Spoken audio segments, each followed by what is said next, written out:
ഈശോമിശിഹായിൽ സ്നേഹിക്കപ്പെടുന്ന മാതാപിതാക്കളെ, സഹോദരങ്ങളെ, പ്രഭാതത്തിൽ ദൈവത്തിൻ്റെ സ്നേഹം ആവോളം അനുഭവിച്ചറിയുവാനും പുതിയതായി സ്നേഹം ദൈവം നമുക്ക് നല്ലതിനെ കണ്ടറിഞ്ഞ് സ്വീകരിച്ച് അനേകരിലേക്ക് പകർന്നു കൊടുക്കുവാൻ ഇടവരുത്തട്ടെ എന്ന് പ്രാർത്ഥനയോടെ കൂടി നമ്മുടെ ശുശ്രൂഷയിലേക്ക് നമുക്ക് പ്രവേശിക്കാം.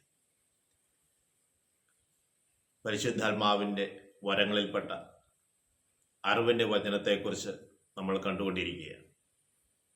ഇത് നമ്മൾ കാണുന്നത് നമ്മൾ ഒരു സമൂഹത്തോട് വചന ശുശ്രൂഷ നടത്തിക്കൊണ്ടിരിക്കുമ്പോൾ, അല്ലെങ്കിൽ അവർക്ക് വേണ്ടി പ്രാർത്ഥിച്ചു കൊണ്ടിരിക്കുമ്പോൾ നമുക്ക് ചില സ്ഥലങ്ങൾ ദൈവം കാണിച്ചു തരും. ചില വ്യക്തികളെ, നമുക്ക് നന്നായിട്ട് അറിയാവുന്ന ചില വ്യക്തികളെ ദൈവം നമ്മൾക്ക് പെട്ടെന്ന് നമ്മുടെ മനസ്സിലേക്ക് കൊണ്ടുവരും. ആ സ്ഥലവുമായി, ആ വ്യക്തിയുമായി, ആ ഗ്രൂപ്പിലായിരിക്കുന്ന ആൾക്കാർക്ക് ഒത്തിരിയേറെ ബന്ധമുണ്ട് എന്നാണ് കാണിക്കുക. ഒരു ശുശ്രൂഷകൻ പ്രാർത്ഥിച്ചുകൊണ്ടിരുന്നപ്പോൾ തൻ്റെ സ്വന്തം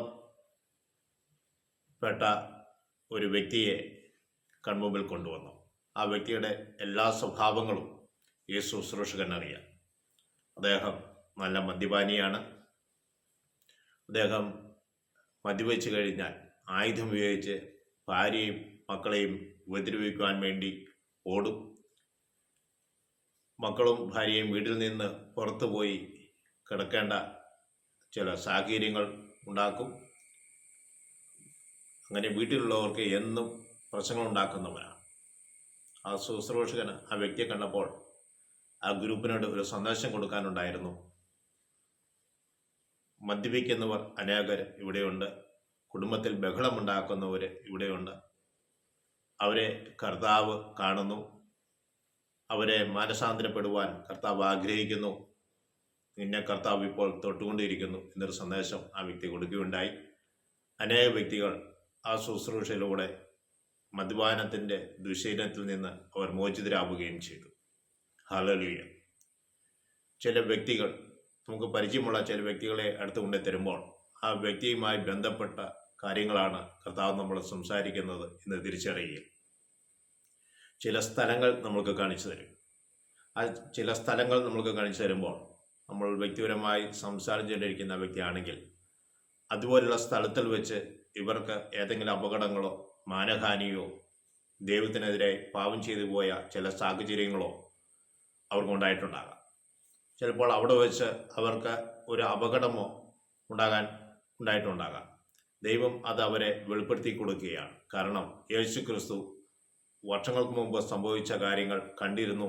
ഇന്നും ദൈവം അത് കാണുന്നു. നിന്നെ രക്ഷപ്പെടുത്തുവാൻ ആഗ്രഹിക്കുന്നു. അതുകൊണ്ടാണ് ദൈവം നിനക്ക് വെളിപ്പെടുത്തി തരുന്നത് എന്നൊരു ചിന്ത അവന് കൊടുക്കുക. അതാണ് ഈശോ ആഗ്രഹിക്കുക. അവനെ എളിമപ്പെടുവാനും മാനസാന്തരപ്പെടുവാനും ഈശോയെ രക്ഷകനായി സ്വീകരിച്ച് ദൈവവിശ്വാസത്തിൽ അടിയുറച്ച് മുന്നോട്ട് പോകുവാനും അവന് സാധിക്കും. Praise the Lord. ഹല്ലേലൂയ. മറ്റൊരു കാര്യം എന്ന് പറയുന്നത്, നമ്മുടെ ദുഃഖങ്ങളുണ്ടാകും. ചില വ്യക്തികളുടെ നമ്മുടെ സമീപത്തേക്ക് എത്തുമ്പോൾ നമ്മൾക്ക് ശുശ്രൂഷകർക്ക് ദുഃഖമുണ്ടാകും. ചിലപ്പോൾ അമിതമായ സന്തോഷമുണ്ടാകും, ചിലപ്പോൾ കരഞ്ഞുകൊണ്ടേയിരിക്കും. അത് എന്തുകൊണ്ടാണ് എന്ന് ചോദിക്കുമ്പോൾ നമ്മുടെ അടുത്തിരിക്കുന്ന വ്യക്തിയുടെ ദുഃഖവും ആകുലതകളും നിരാശയും ഭയവുമെല്ലാം നമ്മളിലേക്ക് കടന്നു വരുന്നത് കൊണ്ടാണ്. ആ വ്യക്തിക്ക് ഇതെല്ലാം ഉണ്ട് എന്ന് നമ്മൾ തിരിച്ചറിയുവാൻ ദൈവം നമ്മളെ വെളിപ്പെടുത്തി തരികയാണ്. യെശയ്യാ പ്രവാചന പുസ്തകം 53-ാം അധ്യായം 4-5 തിരുവചനം അതാണ് സൂചിപ്പിക്കുക. യഥാർത്ഥത്തിൽ നിന്റെ ഭാരങ്ങളാണ് അവൻ വഹിച്ചത്, നിന്റെ ദുഃഖങ്ങളാണ് അവൻ ചുമന്നത്. അതേ പ്രിയ സഹോദരങ്ങളെ, നിന്റെ വേദനകൾ അവൻ വഹിക്കുകയും നിന്റെ ദുഃഖം അവൻ ചുമക്കുകയും ചെയ്തു. അവരുടെ ദുഃഖങ്ങളും ഭാരങ്ങളും ഈശോ ശുശ്രൂഷകൻ്റെ മനസ്സിലൂടെ, ശരീരത്തിലൂടെ ഏറ്റെടുത്ത് അവന് സൗഖ്യം കൊടുക്കുകയാണ്. 1 പത്രോസ് 2-ാം അധ്യായം 24-ാം തിരുവചനം പറയുന്നത് ഇങ്ങനെയാണല്ലോ, അവൻ്റെ മുറിവിനാൽ നിങ്ങൾ സൗഖ്യം പ്രാപിച്ചിരിക്കുന്നു. ഈശോ മുറിയപ്പെടുമ്പോൾ നിങ്ങൾ സൗഖ്യം പ്രാപിക്കുക ചെയ്തത്. ഈശോയുടെ തിരുമുറിവിൽ നിന്ന് ഒഴുകുന്ന തിരുച്ചോരയാൽ എന്നെ കഴുകി വിശദീകരിക്കണമേ, അനുഗ്രഹിക്കണമെന്ന് പ്രാർത്ഥിക്കണം. പ്രിയ സഹോദരങ്ങളെ, ദൈവത്തിൻ്റെ കാരുണ്യം നമ്മൾ നിറഞ്ഞു നിൽക്കുവാനും ദൈവത്തിൻ്റെ അറിവിൻ്റെ വചനത്തിലൂടെ നമ്മൾ നയിക്കുവാനും ദൈവമേ ഇടവരുത്തണമേ. പരിശുദ്ധാത്മാവിൻ്റെ വരങ്ങൾ സമർത്ഥമായി നൽകി സഭയെ പടുത്തുയർത്താൻ തക്കവിധം അനുഗ്രഹിക്കണമേ എന്ന് നമുക്ക് പ്രാർത്ഥിക്കാം. എന്നെ ശ്രമിച്ചുകൊണ്ടിരിക്കുന്ന ഏവരുടെ മേലും പരിശുദ്ധാത്മാവിൻ്റെ വരങ്ങളിൽപ്പെട്ട അറിവിൻ്റെ വചനങ്ങൾ ലഭിക്കാൻ ഇടവരുത്തട്ടെ എന്ന് പ്രാർത്ഥിക്കുന്നു. പരിശുദ്ധ അമ്മേ, ആശ്രയമാതാവേ, ഞങ്ങൾക്ക് വേണ്ടി വചനം ശ്രമിച്ചുകൊണ്ടിരിക്കുന്നവർക്ക് വേണ്ടി ഈ വചനം ആർക്കെല്ലാം അയച്ചു കൊടുക്കുന്നോ അവരുടെ മേലും അവരുടെ കുടുംബാംഗങ്ങളുടെ മേലും സമൃദ്ധമായ ദൈവാനുഗ്രഹം കൊണ്ട് നിറയട്ടെ എന്ന് പ്രാർത്ഥിക്കുന്നു. ഞങ്ങളുടെ അമ്മേ ആശ്രയമാതാവേ, ഞങ്ങൾക്ക് വേണ്ടി എല്ലാ മക്കൾക്കും വേണ്ടി പ്രത്യേകം മധ്യസ്ഥം വഹിക്കണമേ.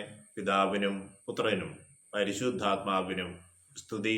ഈശോ മിശിഹായിക്ക് സ്തുതിയായിരിക്കട്ടെ.